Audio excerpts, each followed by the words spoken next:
Second, it's the U.S. primaries again. The U.S. Republican Party's takeover of the Senate is likely today. It's a major election day. Also, the CCP's tightened border controls are weighing on the hearts of Chinese people worldwide. So, what is the actual impact of all this? That's one of the topics we'll cover today. Additionally, after hitting a peak, Musk's SpaceX stock prices plummeted by 46%. His wealth has shrunk by $370 billion in over a month. The impact on Musk might be more than you'd imagine. Furthermore, Nick Shirley, a young American investigative reporter, went to Spain to see why people are crossing the border. It's really a slap in the face for the Spanish Prime Minister. This is another topic Fang Wei has for you. Welcome to Good Morning America with Fang Wei. Hello to our YouTube viewers and our Sound of Hope listeners on FM 96.1 in Silicon Valley. Alright, let's get to the main news. First, let's look at the Middle East. I'll spend a few minutes giving you a quick update. U.S. Treasury Secretary Bessent said Tuesday that the U.S. and Iran could reach a deal by Tuesday or Wednesday to reopen the Strait of Hormuz and restore freedom of navigation for merchant ships. Following this news, the stock market rose while oil prices fell. Now, the president halted the strikes on Saturday, saying he wants to give Iran every possible chance. President Trump said, "I want to give them one last chance before the decapitation. It's hard to do, but I'm proud to give others a chance." Launching such a massive attack on a country is a major move. However, he added that if talks fail, the U.S. will take far more severe military action. President Trump said Iranian officials called him after learning of his military plans. President Trump said he hopes they'll wake up. They called me and said, "Please don't attack. We'll reach an agreement." That's the real situation. But the other side of the reality is that while negotiating, Iran also claims we aren't talking to the U.S. at all. So many people have issues with President Trump, especially those in his own camp, asking, "Can't you see through this?" But everyone is still showing the president respect and hasn't called him out publicly. But the problem Trump faces is that for Iran, it's very hard to agree on anything with him. That's the first point, and that's not even the most important point. Second, even if they agree, they won't follow it. So what then, right? Now, I'll share a rumor that I believe is true. It's from an ex-post by Iran International, an Iranian media outlet. It tells a story about the Iranian president going to meet Iran's new supreme leader, Khamenei.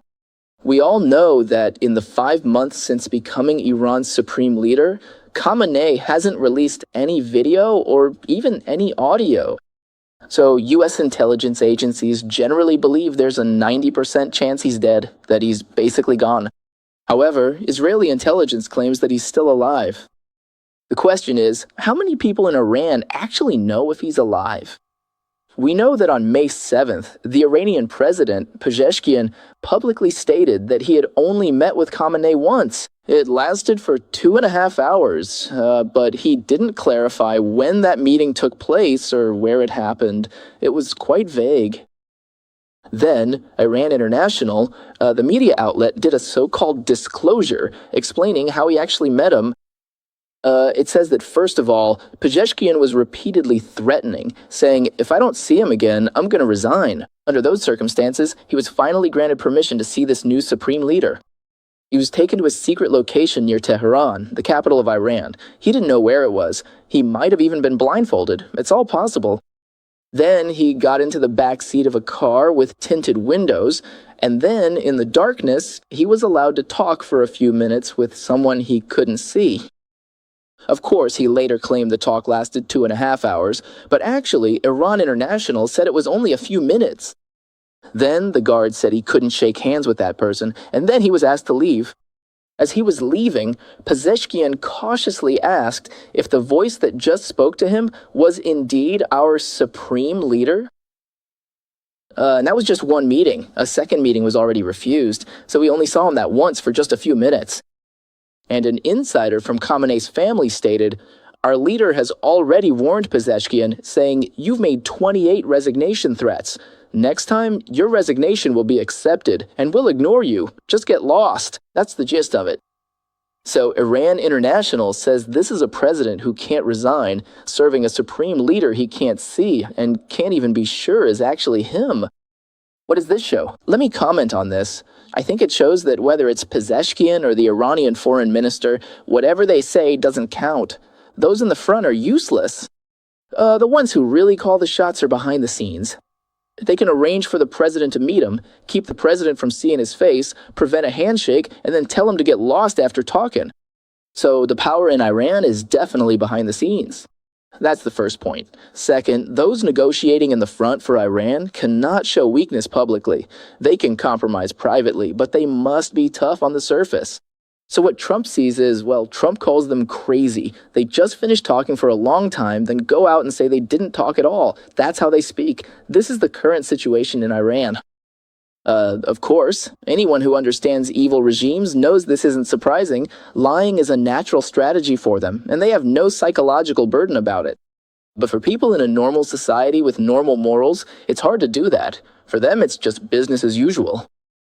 So President Trump can't win by talking with them. In my view, he can only win by fighting. There's a saying that good and evil have been incompatible since ancient times, right? Now, Trump has accumulated enough reasons. If he doesn't want to collapse the entire Iranian regime, he should use these opportunities to severely weaken it, including its economic capacity. I think there are two reasons why President Trump hasn't launched a strike. First, he has compassion for the Iranian people's livelihood, infrastructure, and economy. Second, they always think the other side is just like them. In this, return on investment, After weighing gains and losses, if they find it's not worth it, they'll compromise, they'll give in. But that's not how it is. All of Iran's resources and its economic capacity are the foundation for the Iranian regime's evil. This is a reality I believe President Trump must recognize, whether he sees it now or later. Right now, I don't think he's realized it yet. And second, this evil regime, what was I gonna say? Right. First is its resources. Second, it always thinks the other side thinks like it does, but the other side doesn't think like you at all. This is a regime with an apocalyptic faith. They don't care about anything. They might not even care about their own lives, and they certainly don't care about the lives of the common people. So President Trump, whenever there's an opportunity, with enough legitimacy and rationality, should drastically weaken Iran's economic and offensive capabilities. That way, even if it doesn't truly solve the problem, it significantly reduces its scale, making it so Iran lacks the economic power to even block the strait. When it becomes an agrarian country, millet and rifles, I don't know if they eat millet in Iran, but in that situation, there's no way they could block the strait. So we can't, let's just say, while many of President Trump's policies make a lot of sense, his policy on Iran is definitely still in a process of exploration. Okay, next, let's take a look at today's what's called the five-state primary. The American Communist Party has tried to storm the Senate. Today is Tuesday, and 5 United States are holding primaries: Kansas, Missouri, Virginia, Washington, and Michigan. And the biggest highlight is the primary for the United States Senate seat in Michigan. We all know, the American Communist Party, I'll just call them the DSA. I equate the DSA with the Communist Party. To be precise, it's the Democratic Socialists of America. They're like cuckoos in the nest now within the Democratic Party, pushing out Democrats one by one. What's happening here is just one example. Now, the DSA has already broken into the House. Starting next January, they'll likely have 10 seats, about 10 seats. At the same time, they've also entered major United States cities, the biggest ones, including New York City, Chicago, Seattle, Boston, and they might even move on to Los Angeles. But they haven't broken into the Senate yet. Breaking into the Senate means winning a whole state. We know Senate races are statewide, and they haven't won a governorship either, which is also a statewide election. So right now, the power of the DSA, or the American Communist Party, their ability to seize territory, in my view, is limited to winning a district, the House district, or winning a city. They can't win a whole state yet. And today is a major test of whether they can win the state of Michigan in the upper Midwest. And why is that? Because the incumbent Democratic Senator, Gary Peters, is retiring, leaving behind an open Senate seat. On the Democratic side, there are 2 primary contenders. One is Abdul El Sayed, the person on the right. Also, the moderate representative is named Haley Stevens. So these 2 are in a showdown. So this is a very significant showdown. It's a high-stakes battle for the future of the Democratic Party between the far left and the center-left establishment. If the DSA could secure a Senate seat, their voice and influence would increase significantly. So in this intra-party battle, both sides have already spent $80 million, making it the most expensive Democratic Senate primary in U.S. history. Okay, let me talk about this guy named Said. He was born in 1984, an Egyptian-American who grew up in Detroit, Michigan. He's young, eloquent, and has a very strong academic background. After university in Michigan, he went to Oxford and then Columbia, studying medicine. He's a rising star within the Democratic Party's DSA, heavily promoted in recent years. He served as the director of Detroit's health department and also for Wayne County, the county where Detroit is located. In the U.S., counties are larger than cities. He was the health director there, and he's also been a podcast host and an author.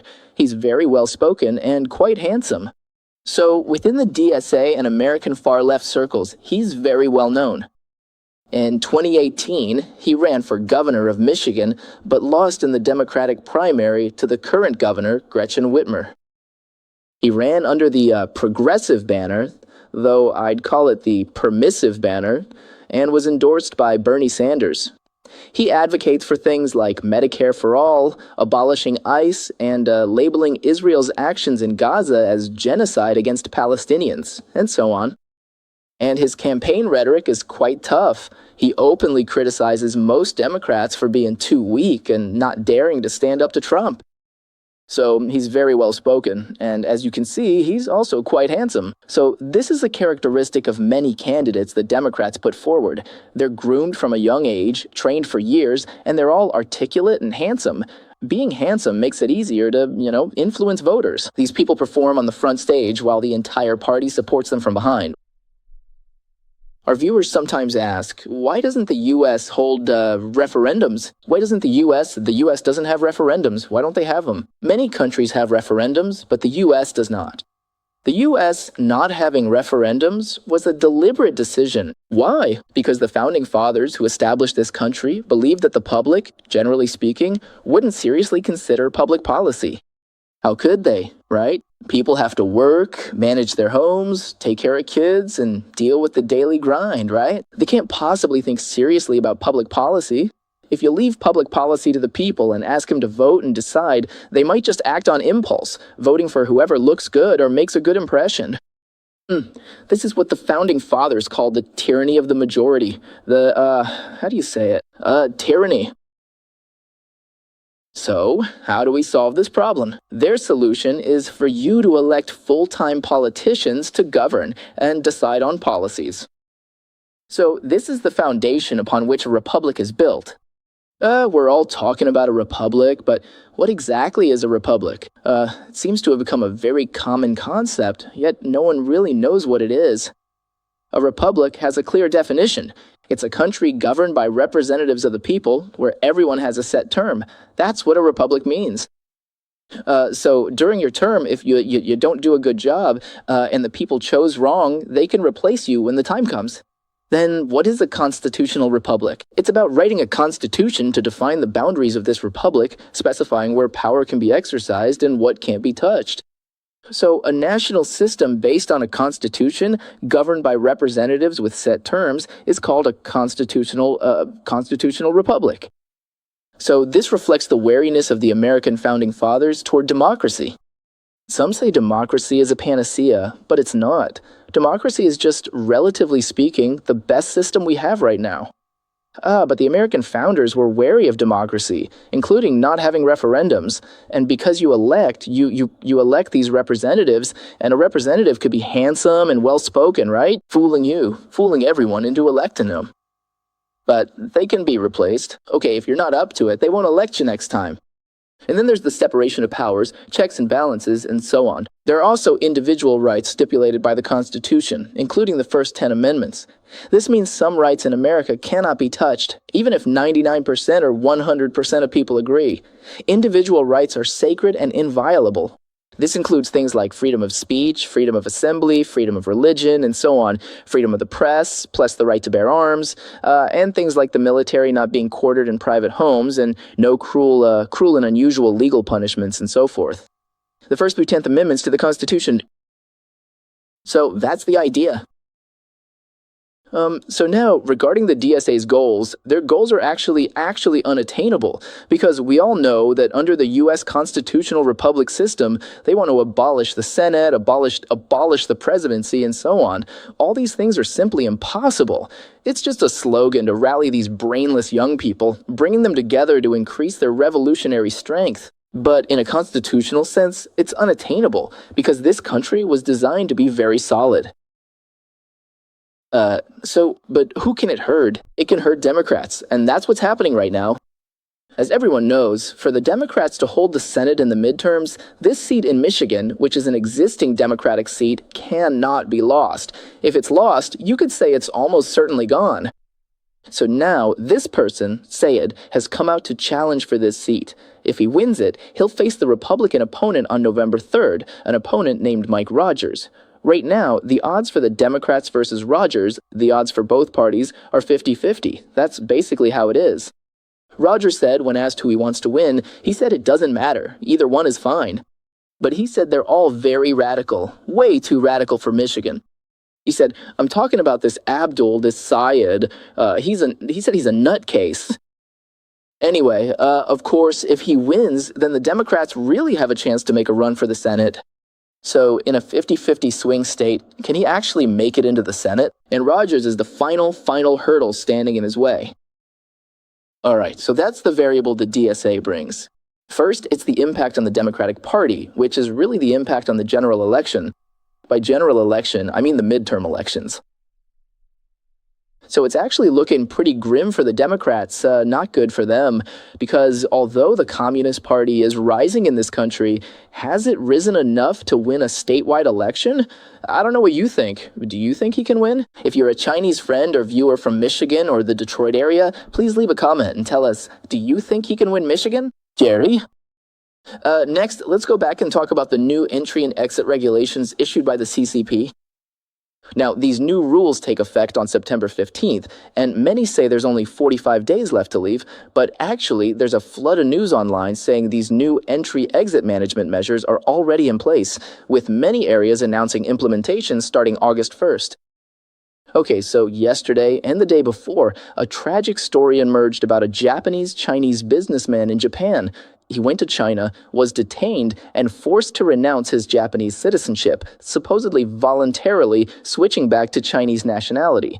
He can't leave the country or return to Japan until 2036, and his 80 million yuan company in Japan just went under. So some say it's fake, but I've been watching all day and haven't seen anyone dare to prove it's false. But other similar stories keep popping up. For example, there's a video circulating online, a story from Shanghai, where the police called a Shanghai resident and said, "Hey, I heard you're going to Japan?" He said, No, I'm not. Then why'd you say you were going to Japan? He said, when I was applying for a passport, there was a question about where I wanted to go, so I answered. It was just an intention. I'm definitely not going this year. Then the other person said, don't go. Many things in Japan are unsafe. Just don't go. This is called dissuasion, and it's one of the first few points of those new entry-exit regulations. He said, okay, being obedient. What else can you say to the police? The police finally said, good, as long as you don't go. That's called talking out of it. There's an influencer online named Luo Shang, the one from Breaking the Screen, and he posted a netizen's message. I'll read it for you. Listen and see if you think it's credible, how authentic it feels. He said, Teacher Luo, I've been lurking and reading posts for years without ever speaking up. But seeing that story about the forced restoration of nationality in Japan, I just couldn't hold back, so I wrote a few words to share my experience. I've been a U.S. citizen for 9 years and even have a certificate for renouncing my Chinese nationality. But recently, the Household Registration Office found my relatives in China and video called me through them. Right away, they asked for my address abroad. My phone number, workplace, income, and even my wife's personal information and which school my child attends. He said, I got angry as soon as I heard that. I just snapped back at him. I'm a U.S. citizen, for crying out loud. You're still checking my household registration? What are you thinking? He said the officer, seeing he couldn't intimidate him, softened his tone and said, well, this is a request from above. I'm just doing my job. Please cooperate. Then he said he got even angrier. He asked, under what law do I have an obligation to provide you with this information? Which leader requested this? Give me his name, position, and badge number. I'll submit it to the U.S. consulate to see if I really have an obligation to cooperate. So the officer he wrote that he didn't expect to run into someone so stubborn. The officer changed his tune and said, "Don't get worked up. It's just that some procedures aren't finished. I'm just doing a follow-up visit." He said, "I've already received my renunciation certificate. How is it not finished?" He said, "It's true you have the certificate, but the process of canceling your nationality isn't complete. Since it's not complete, you're still Chinese in a broad sense, and you have an obligation to report to us." Okay, that's where the phone call ended. Next, he went on to say, "After that call, I felt a knot in my stomach and I couldn't sleep for several nights." He said, "Does being born in China mean being a slave for life?" Right? He has the renunciation certificate, but the other side just says, "Oh, the process isn't finished." What process? They just decide you're Chinese in a broad sense and have an obligation to report to them. If you still have family or property in China and you at least want to go back to see your relatives, what can you do? Right? So I don't know what you think of the reliability or credibility of this, but I think it's quite high. I don't think there's anything unusual about it, but if you see any flaws, feel free to leave a comment. Also, there's some news circulating online that nurses in Henan are now being required to hand in their passports. What's going on? Several medical workers from Hubei, Henan, Inner Mongolia, and other places have posted that their public hospitals are requiring staff to hand in their passports and travel permits for Hong Kong and Macau. Private trips abroad or to Hong Kong and Macau must be approved by the hospital. A nurse at a county-level secondary hospital in Henan? Listen carefully. A nurse at a secondary hospital in a county in Henan. What kind of important person is that? She said, "I'm not a party member, and I don't hold any position. I'm just a regular contract worker, not even a full-time permanent employee." She said the hospital forcibly took her travel permit for Hong Kong and Macau and notified all departments that no one is allowed to leave the country. The hospital also requires checking everyone's documents and their entry and exit records since 2018. Even employees who've been retired for 5 years are being included in the count. They're retired. What's going on here? So I'll say two things. First, you don't have to wait until September 15th. Border control is starting now. Second, you don't have to wait until now. In fact, border control has been in place for a long time. I've already told you, right? 2015. I told you the story of Gui Minhai. 2020 was the story of Jimmy Lai. In June of 2026, the story of the Burmese scholar, the Burmese American Min Shin. In fact, over the past few years, more than 300 Americans have been detained in China. Of course, the vast majority are likely Chinese Americans, so the CCP has been doing this all along. So why go through all this trouble now? They've never had any qualms about doing this. Why go through the extra trouble now of writing it into law, as if they're so law-abiding? Who are they trying to fool? So what exactly is the motivation behind doing this? I wonder what you think. On the internet, there's an account on X called Yan Xiaohua. Yeah, there are really a lot of talented people online. He wrote a post, and I'll give you a summary, though I've slightly changed the order. So this influencer, Yan Xiaohua, said that the state council's regulations on exit and entry management are just a massive pile of words, but you can't see what the standards are or where the boundaries lie. It's like the old hooliganism or pocket crimes. What exactly is hooliganism? What kind of behavior counts? It's not specified. If we say you're a hooligan, then you're a hooligan. So what counts as endangering national security or national interests? Does criticizing national or regional policies count?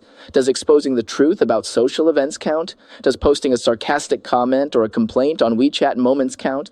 Does spitting in Tiananmen Square count? Or does having relatives abroad count? So Yan Xiaohua says this is simply a wicked law through and through, and it will lead to even more abuse of power.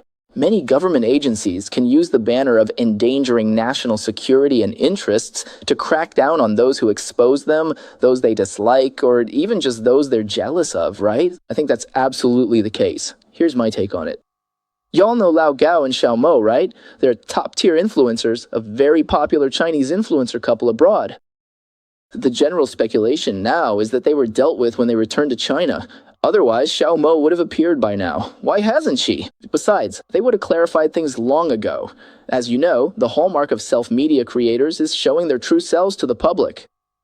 If they just came out and did a 10-minute show, explained everything clearly, and were laughing and talking, wouldn't all the rumors be put to rest? So the more they stay silent, or the shorter their "I'm fine" statements are, the bigger the problem is, right? Of course, I don't know exactly what happened. But I know that if they return to China, if Lao Gao goes back to Dalian or Xiao Mo goes back to Inner Mongolia, I'm not sure where she's from, but they say it's Inner Mongolia. If a local cop there thinks, why do you get to live the high life abroad? Then I can deal with you. And he can, right? It's a fact, isn't it? So it's not just people like me who directly criticize the CCP. Even overseas influencers who just talk about romance or daily life, like Lao Gao and Shamo, aren't safe. Then who is? So isn't a government like this the public enemy of both China and the world? An enemy of the people, right? Okay, back to Yan Shao's words. He said that in China, which isn't exactly a country ruled by law, if they say you can't leave, you can't leave. If they say someone is under exit control, they are. Once that happens, airport and hotel bookings are all wasted, right? They've been doing this for a long time. So why suddenly introduce this regulation? Why go to all the trouble of writing it out? He says it's just 2 words: intimidation, to make anyone with even a slight connection afraid to speak out, afraid to resist, afraid to complain, or even afraid to open up to friends. Sure, you can choose not to travel abroad, but who can guarantee you won't need to go overseas for medical treatment or to visit relatives? Even if you don't go abroad, will your children never go abroad either? So, but these regulations, this pile of text creates uncertainty for everyone, making everyone live in fear. So a national border that you can't freely enter or leave? What is that? Isn't that just a prison gate? He says a place you can't freely enter or leave. Isn't that just a prison? The safe and prosperous era they used to boast about? Now there's no more nonsense. They've just hung up the prison sign. There's another issue here, which is the issue of immigration agencies. Everyone knows that studying abroad and immigrating is not easy. It's professional, involving foreign governments, foreign laws, and various rules of foreign universities. So most people need immigration agencies, without a doubt, right? If you're looking for an immigration agency, you have to give them all your data, personal info, family assets, future plans, and so on. They have to become the person you trust most, right? Otherwise, what can you do? Now, an entry-exit regulation turns immigration agencies into informants. If they don't inform, they'll go to jail themselves. So how can you trust them? Do you still dare to give them information? Even asking them if you can go abroad might cause trouble you're not even aware of. So of course, the ones suffering most are the agencies, because not only are they forced to go against their conscience and business ethics, but their business is, you could say, inevitably ruined from now on. So will immigration agencies have to go underground in the future and become what's called a secret activity? Will those immigration agencies that can still stay open turn from market institutions into extensions of power? You can look back to the days of the planned economy, like the jokes say. In state-owned stores, when you went to buy something, you had to put on a smile and be very careful, or you'd easily be kicked out and unable to buy anything or even get beaten. So is this the stance of the immigration agencies that will still exist in China's future? So he's saying the state council's regulations on entry and exit management with all that text aren't fooling anyone. Well, those are my words. They aren't fooling anyone, but who are they trying to intimidate? It's like the map is unrolled and the daggers revealed. So you can only be honest and obedient. No talking or acting out of line. Just mind your own business. So I definitely agree with these views of his. But in this, if people can't get over the wall physically, then the internet must maintain the ability to bypass the firewall. So I'm here once again calling on everyone to support our one-click firewall bypassing project. Life is so hard back home, so hard. So what should the people there do? China's so dark. What about China's future? We still have to let the light shine into China. And one way to do that is through this one-click firewall bypass. Regardless of me, I've told everyone repeatedly before, no matter how much the United States government wants to do this, or how much Rubio wants to do this, what we see is that this isn't the top priority for them. But for Chinese people, it is the top priority. If China doesn't get better, it'll be the root of the world's troubles, right? It's not just about poisoning the over 1 billion Chinese people. So the most meaningful things I can do now, I think, are 2 things, which I recommend to everyone. First, write to your senator, write to Thune about the Save America Act to tighten United States election integrity. Second is to support one-click firewall bypass. Whether you donate $5, $10, $500, or $1,000, it's all fine. Let's work together to let the sun shine into China, okay? I think it's truly a deed of boundless merit. Alright, there's a donation link right below this program. Right, okay. I thank everyone on behalf of the Chinese people. Okay, next I'll tell you all. Let me interrupt for a moment to talk about Super Chat.